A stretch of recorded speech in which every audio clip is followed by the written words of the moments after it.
So we got Chris Luecke here with us, and myself, Malachi, CEO and engineer of Elite Automation. Chris, if you want to give a quick introduction of yourself and kind of what it is that you do. Sure, yeah. So my name's Chris Luecke. I'm the host of a podcast called Manufacturing Happy Hour, and we talk about the latest trends and technologies impacting manufacturers on that show. It's in many ways as much a leadership podcast as it is a manufacturing podcast. Awesome.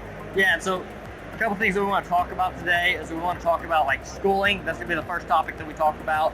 And if you're already in school, if you're in a college, and you're kind of looking like how to get into the manufacturing space and how to get into automation and really make a good career path out of it, what are some like the suggestions you have around that topic? Yeah, so there are a couple different ways you can do it, right? Like the way I look at it, I got an engineering degree, right? That's still, if someone's going to college, you'll never regret getting an engineering degree, right? You can do so many things with that. You can become an engineer, you can be a business leader, you can do something completely different. It's a degree that sets you up for success, in many ways, because you hear people say this all the time. Hey, you're an engineer, you can figure it out, right? So you automatically brand yourself for a good career and you learn a lot of problem solving skills. And the other path is the trades now, right? Like if you don't want to go to college, or if it's going to cause you to incur a lot of debt, well, there's a way you can go to a trade school, you can get up and running in, let's say, 2 years into one of these positions, whether that's being a machinist, an electrician, lots of different things you can do. There's more than one path, is the moral of the story. Yeah, absolutely. And so let's kind of take away from like not the non-college path, right? Sure. So like, let's say first, like what's some like an odd thing that people really don't think about to be able to like maybe like position themselves to like land a job within the industry, getting a manufacturing job or getting a job with a systems integrator? It's interesting. I'm going to answer this a couple ways. One, you could I know people that have started off, just sweeping the floors at these companies in high school, right? There's ways to get in the door, like pick companies that might have a future upward trajectory, even if it is for something that you're doing while you're in high school, right?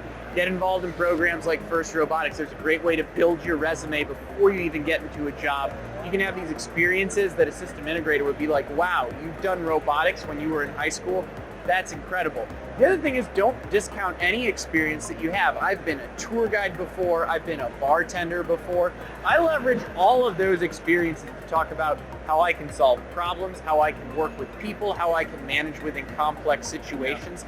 I would just say, look at every experience you get as a potential career builder. Yeah, absolutely. Like for myself, I had like a small period of time where I was a mold setter and a process technician. Yep. And like, not super manufacturing-y, but the process technician job really showed me how to troubleshoot things. Like, okay, we change this. If we go about doing it this way, that it really enhances those troubleshooting skills that you would think would really apply to like a general manufacturing. I had a friend that got a forklift certification, became a forklift driver at a brewery, and then eventually became an engineer for that brewery. So kind of exactly like the point you and I have both been making, right? Even if it seems like a non-engineering job to begin with, there are lots of different foots in the door.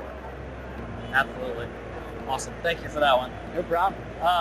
So kind of like then the next thing to get into is the people who are already in the industry, right? Sure. They already have landed a job. Maybe they're doing process control. They're doing some like engineering level, but they want to kind of explore a different option. They want to try to maybe navigate into maybe more automation related topics. What are some ideas that you have on that? I mean, this may seem basic, right? But my first piece of advice is be open with that desire, right? Let your team know, let your manager know, like start having that conversation saying, hey, these are skills that I want to learn. Hopefully I can use them in this current role as well. But you know what? If you're in a company and you're talking about trying to get skills that could make you valuable for another role in that company, no one's going to be upset with that, right? Because they want people that know the culture, know the business to advance in roles, even if it means, hey, you're an engineer today, maybe you want to be in business or, safety, or I'm just like, even accounting, for example. That would be a bit of an odd pivot, but regardless of the direction you want to go, there are a lot of different ways you can do it. So I'd be open with your manager about it.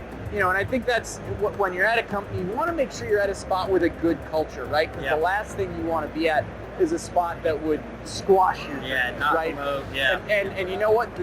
Usually those companies that aren't open to that type of dialogue are the companies that aren't doing that well to begin with. You don't want to be at. So those some of my pieces of advice. Yeah, that's an extremely good one. Because like you almost got to hound the individuals that you work around and some of your superiors.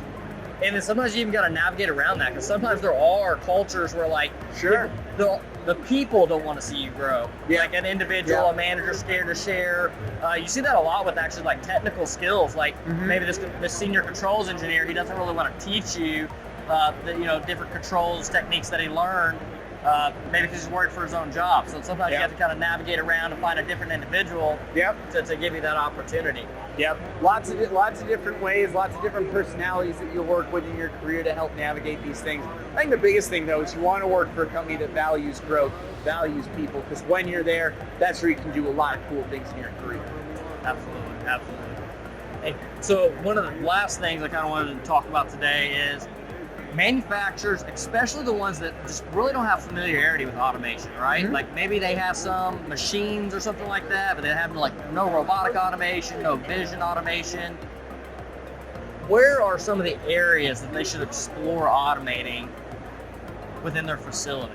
I mean, I always say, hey, go to the areas where are the immediate bottleneck, right? The most dull, dirty, dangerous job that can be turned into something that a robot does. I also think of this, because I work in the software space right now. For context, I've worked for Rockwell Automation for a long time. Digitize or automate the areas that, can make a quick impact as well. I do this in terms of maintenance software, right? Digitizing maintenance, moving from writing down paper work orders to doing it all of a sudden, having them on your phone is a huge transition, right? Yeah, it's huge. Like, look at those little areas where you can make a quick bang for your buck. And there are other new models out now where automation doesn't need to be as intimidating of an investment, right? I know I tend to default to beer examples, right? But you can rent canning lines to automate your canning process for a day. There are a lot of different things that you can do to maybe turn something that was a capital budgeting thing into an operating budget. Yeah, that's definitely one of the things to focus on. I think one of the big things that I see whenever we go in to like help a customer with their different processes, we'll get brought in because they think they want to automate this one process, right? And you'll go over there and it'll be an extremely hard thing to automate. And there's like 1 to 2 employees. And when we're walking back to that line, we walk past a place that has 6 employees in a super easy, repetitive task. I think one thing I would say is, bring in people that can be a second set of eyes that don't see the process every day, that can say, oh yeah, you were thinking about automating that? Actually, you're going to get a bigger bang for your buck here. Or just like, oh yeah, I'm in this facility every day. I forget to sometimes see the forest through the trees, right? Yeah, absolutely. I think there definitely needs to be with manufacturers and they either need to do one or two things. Either hire consultants to come in and look at that stuff, like you said. Or have a better, closer relationship with their system integrators. Right? Let them come and sit in their facility for not just an hour or two, but maybe they sit there for a day, 2 days, 3 days, to really help take a look at every aspect of the facility and see what all applications have the quickest ROI, the easiest to automate, highest success rates, things like that. No, totally agree. Awesome. Thank you for your time, Chris.